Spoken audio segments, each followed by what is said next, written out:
अगर हमें सिर्फ एक ऐसे कंपोस्ट का पता चल जाए जो कि किसी भी पौधे को नुकसान ना पहुंचाए और हर तरह के पौधे में हम उसका इस्तेमाल कर पाएँ, जैसे कि इंडोर प्लांट्स हों, आउटडोर प्लांट्स हों, या धूप में चलने वाले प्लांट्स हों, या फिर फ्लावरिंग प्लांट्स हों, सभी में हम इसका इस्तेमाल करें, ऑर्गेनिक भी हो, इसका कोई साइड इफ़ेक्ट ना हो।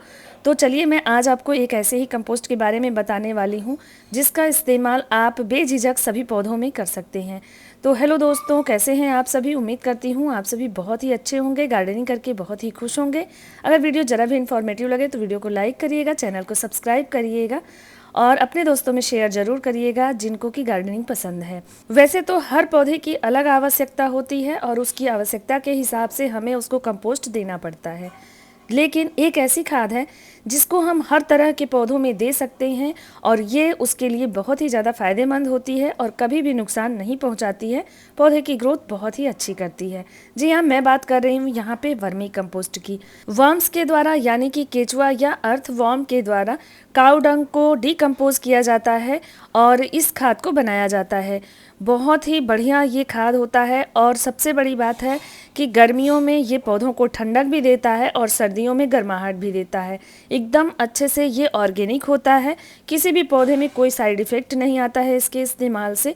तो इसलिए ये एक ऐसी खाद है जिसका इस्तेमाल हम किसी भी सीज़न में, चाहे गर्मी हो, सर्दी हो, बरसात हो, मतलब सारे ही सीज़न में सभी प्रकार के पौधों में कर सकते हैं।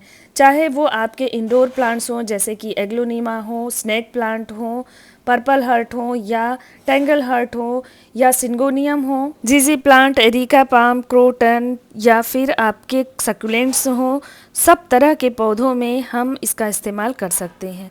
अगर हम अपने वर्मी कंपोस्ट में इस तरह से नीम खली का इस्तेमाल करते हैं, थोड़ा नीम खली मिक्स करके और इसके बाद पौधों में देते हैं, तो ये बहुत ही स्ट्रॉन्ग एक ऑर्गेनिक कंपोस्ट तैयार हो जाता है। ये आप सब तरह के पौधों में इस्तेमाल करिए। इतनी गर्मियों में भी अगर आप अपने गमलों में जिस पौधे की ग्रोथ रुकी हुई है, तो इस तरह से इन दो ऑर्गेनिक चीज़ों को मिला करके और अपने पौधों में डाल दीजिए और इसके बाद पानी डालिए, तो हर पौधा आपका स्वस्थ, सुंदर और खूब अच्छी ग्रोथ करेंगे। तो ये कंपोस्ट किसी भी तरह से पौधों में नुकसान नहीं पहुंचाता है। इसकी मात्रा ज़्यादा भी हो जाए तो भी ये पौधों को नुकसान नहीं करता है। तो अगर आप बिगिनर्स हैं तो आपके लिए ना बहुत कंफ्यूज होने की ज़रूरत नहीं है। आप 10 तरह के कंपोस्ट ना रखिए, आप ये एक कंपोस्ट, वर्मी कंपोस्ट और साथ में नीम खली रख लीजिए। इन दोनों को मिक्स करके महीने में 2 बार या महीने में 1 बार आप इसका इस्तेमाल अपने पौधों में करिए। या आपके किसी पौधे में ग्रोथ रुकी हुई है और आप चाहते हैं कि उसमें कौन सा कंपोस्ट डालें, तो आप इन दोनों को मिक्स करके और 1-2 मुट्ठी गमले की साइज़ के हिसाब से आप उसमें इस्तेमाल कर लीजिए। तो आपको जो है ये बहुत ही फ़ायदा देगा। तुरंत ही नई पत्तियां निकलने लगती हैं, ग्रोथ आपको 10-15 दिनों में दिखने लगती हैं। तो चलिए इसके रेशियो के बारे में बात कर लेते हैं कि किस तरह से हमें नीम खली और वर्मी कंपोस्ट का रेशियो रखना चाहिए। तो अगर आप 1 किलो वर्मी कंपोस्ट लेते हैं तो उसमें आप 100 ग्राम नीम खली मिला सकते हैं। मात्रा अगर ऊपर नीचे हो जाए तो कोई दिक्कत नहीं है, दोनों ही फ़ायदेमंद हैं पौधों के लिए, दोनों ही अच्छी तरह से ऑर्गेनिक हैं, अच्छे से डिकम्पोज हैं। तो इसलिए बेझिझक आप अपने सभी तरह के पौधों में इसका इस्तेमाल कर सकते हैं। आप वर्मी कंपोस्ट का इस्तेमाल अपने सकुलेंट्स में भी कर सकते हैं, एडेनियम में कर सकते हैं और ये बहुत ही बेहतर रिजल्ट देता है। तो बहुत सारे कंपोस्ट वैसे तो हैं, हर पौधे की देखिए आवश्यकता अलग है। जैसे फूलों वाले पौधों को अलग अलग तरह के कंपोस्ट हम देते रहते हैं। अगर ऑर्गेनिक में जाएं तो हम फलों के, सब्जियों के छिलकों से बने हुए लिक्विड फर्टिलाइज़र अपने पौधों के लिए इस्तेमाल करते हैं ताकि गर्मियों में पौधों को ठंडक भी रहे और अच्छे से फ्लावरिंग भी हो। इसके अलावा भी बहुत तरह के लिक्विड फर्टिलाइज़र, ऑर्गेनिक कंपोस्ट मैंने अपने चैनल पे शेयर किए हुए हैं। आप जा कर के चैनल पे चेक भी कर सकते हैं अगर आपको किसी भी पर्टिकुलर पौधे के लिए किसी तरह का कंपोस्ट जानना है तो। लेकिन ये एक कंपोस्ट ऐसा है कि ये मल्टीपर्पज़ है, इसका कोई भी साइड इफ़ेक्ट आज तक देखा नहीं गया है। इसके अलावा हम केमिकल कंपोस्ट भी कभी कभी इस्तेमाल करते हैं पौधों के लिए, जैसे NPK और DAP या फिर एप्सम सॉल्ट, तो ये सारी चीज़ें हम उस कंडीशन में इस्तेमाल करते हैं जबकि पौधे की ग्रोथ ये सारे ऑर्गेनिक कंपोस्ट इस्तेमाल करने के बाद भी किसी वजह से रुकी हो, हमें फास्ट ग्रोइंग करानी हो, तो ही हम केमिकल कंपोस्ट का इस्तेमाल करते हैं। इस तरह से बहुत सारे कंपोस्ट बताए जाते हैं।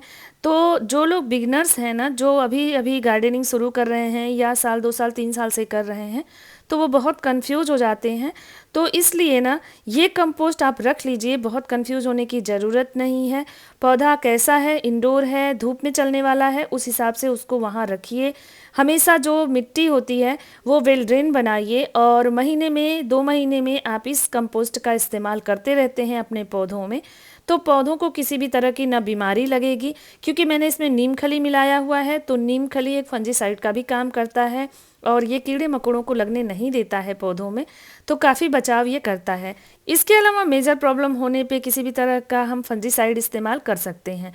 तो ऑर्गेनिक कंपोस्ट है ये, वर्मी कंपोस्ट, तो आप इसके साथ किसी भी तरह का कंपोस्ट भी इस्तेमाल कर सकते हैं अगर चाहें तो। इसके साथ केमिकल भी इस्तेमाल करेंगे तो भी पौधों पे कोई बुरा असर नहीं होगा। हाँ, ये चीज़ आपको पता होनी चाहिए कि वो पौधे के लिए सही है या नहीं है।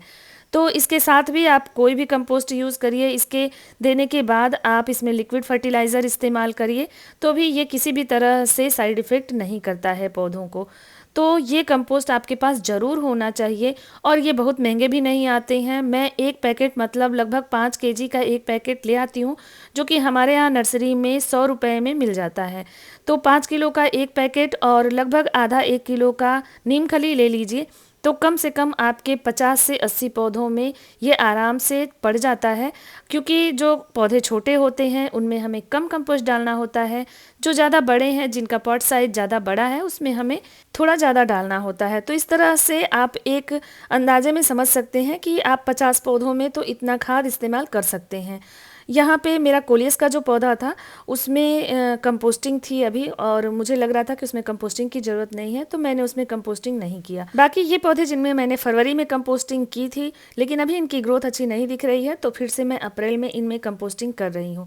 और ये ऑर्गेनिक कंपोस्ट डाल देने से पौधों की ग्रोथ अच्छी होने लगेगी और कोई नुकसान भी नहीं होगा। गर्मियों में भी ये पौधों को राहत ही देगा।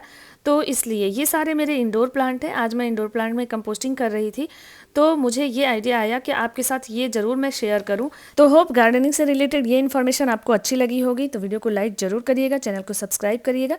फिर एक इन्फॉर्मेशन के साथ जल्दी मिलते हैं। तो थैंक यू, बाय बाय।